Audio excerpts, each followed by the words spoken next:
बिस्मिल्लाहिर्रहमानिर्रहीम अस्सलाम वालेकुम। तो आज के व्लॉग का आगाज़ करते हैं और आपको आज के व्लॉग में ये बताएंगे कि किस ज़मींदार का नुकसान है या फ़ायदा है, या लोगों का फ़ायदा है या नुकसान है गंदम के बारे में।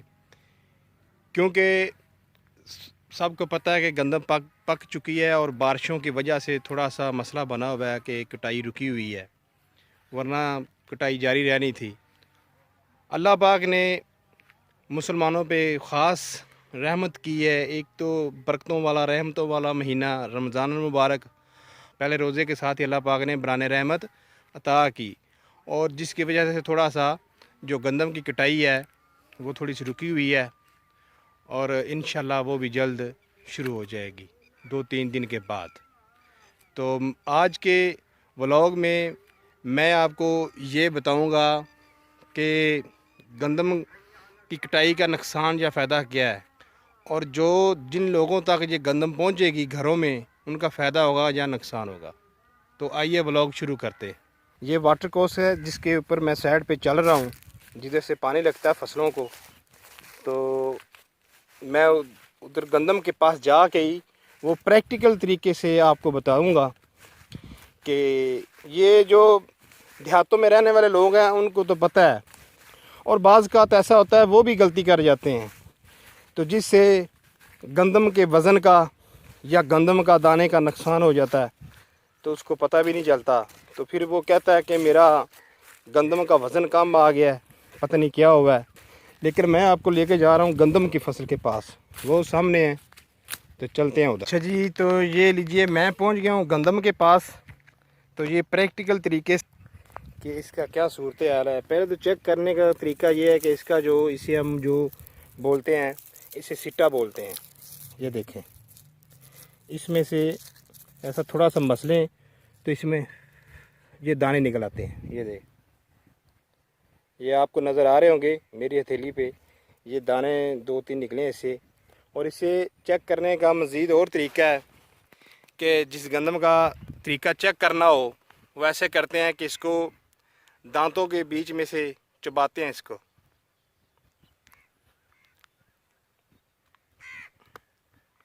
ये कड़क करके टूटा है या टूटता नहीं था, तो इसका ये मतलब है कि ये गंदम पक गई है, ये बिल्कुल कटाई के काबिल है।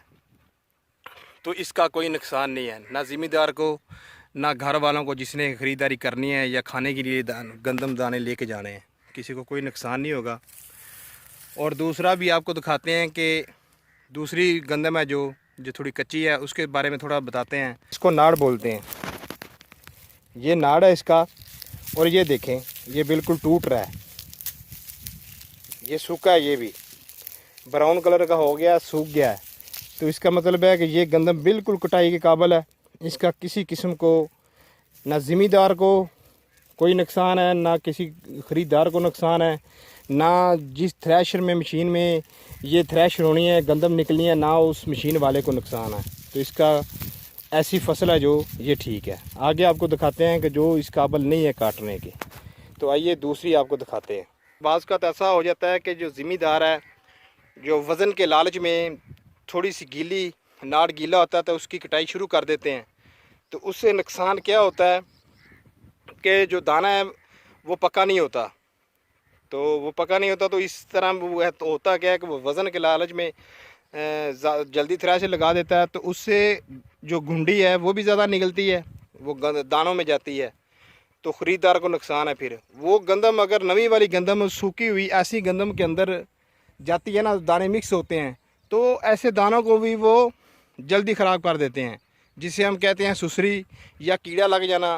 तो जो जिस गंदम ने 1 साल निकालना है, वो 2 या 3, ज़्यादा से ज़्यादा 4 माह में वो गंदम ख़राब हो जाती है, उसको सुसरी या कीड़ा लग जाता है। तो कच्ची गंदम काटने का ये नुकसान है। एक तो मशीन वाले का भी नुकसान है, चाहे वो हार्वेस्टर से कटाई करे या दूसरी थ्रेशर से। लेकिन दोनों सूरतों में मशीन वाले का भी नुकसान है और ख़रीदार का भी नुकसान है। ख़रीदार का इसलिए नुकसान है कि जो घर वाले जो गंदम ख़रीदारी करेंगे वो करेंगे, तो उसमें जो जिसे हम गुंडी बोलते हैं, वो गुंडी ज़्यादा होगी। तो एक मन जिसने ख़रीदना है तो उसमें से 2-3 किलो जो घुंडी निकल आएगी, तकरीबन 37 किलो वज़न उसके पास जाएगा। तो ये ज़मींदार थोड़ा लालच में आ जाते हैं कि थोड़ी सी गीली गीली कटाई कर लें ताकि वज़न ज़्यादा आ जाए, लेकिन ख़रीदार को फिर घर वालों को नुकसान होता है। ये देखें, ये फसलें सारी, ये आपको दिखा रहा हूँ मैं। ये चारा है जिसे हम इधर बरसन बोलते हैं, बाकी सारी चारों तरफ गंदम ही गंदम है। तो लीजिए, अभी मैं आपको दिखाता हूँ कि दूसरा जो हरा नाड़ है, जो गीला नाड़ है, जिसका नुकसान है ज़िम्मेदार को भी और ख़रीदार को भी, वो ऐसे होता है। ये देखें, ये थोड़ा थोड़ा हरा है। जो पीछे दिखाया था पहले आपको, वो ब्राउन था पूरा, और ये हरा भी है, और ये इसके सिट्टे हैं, इनमें से दाना भी नहीं निकलेगा। ये देखें, तो ये इस तरह की जो गंदम है, जो चुबाने से बिल्कुल दब जाती है, गीला गीला और दूध सा निकलना दाने से शुरू हो जाता है, तो ये ऐसी गंदम का नुकसान है थ्रेश करने का, काटने का। तो लिहाजा ज़िम्मेदार को भी एहसास करना चाहिए, और जिन ज़िम्मेदारों को नहीं पता उनको इस बारे में पता होना चाहिए कि गीली गंदम काटने से क्या नुकसान है। मशीन वाले का भी नुकसान, हार्वेस्टर या थ्रेशर वाले का नुकसान, ख़रीदार का नुकसान। उसमें से ये जो गीला नाड़ होता है उसकी घुंडी जो है वो ज़्यादा चली जाती है दानों के अंदर, तो इस तरह जो घर वाले ख़रीदने वाले होते हैं उनको नुकसान होता है फिर, तो वो गंदम की सफाई उनको बहुत ज़्यादा करनी पड़ती है। तो इस तरह ये सिर्फ मसला सिर्फ यही है कि गंदम की कटाई का अगर सही तरीके से कटाई हो जाए, सूखी हो, पकी हो, तो फिर किसी को नुकसान नहीं है। उसकी जो भूसा तूड़ी है वो भी सही बनती है, गीले नाड़ की तूड़ी भी सही नहीं बनती। तो ये सूरत हाल है। तो ठीक है जी, मैंने गंदम के बारे में आपको बता दिया। तो आज के लिए इतना ही। जाओ चाहूँगा अल्लाह पाक आपको रहमतों के महीने की जो बरकतें हैं, रहमतें हैं, आप पे नाज़िल करे, और ये जो वबा फैली हुई है पूरी दुनिया में, इससे अल्लाह पाक सब की निजात अता करे, सब मुसलमानों पे पूरी दुनिया पे अपनी रहमत और करम करे।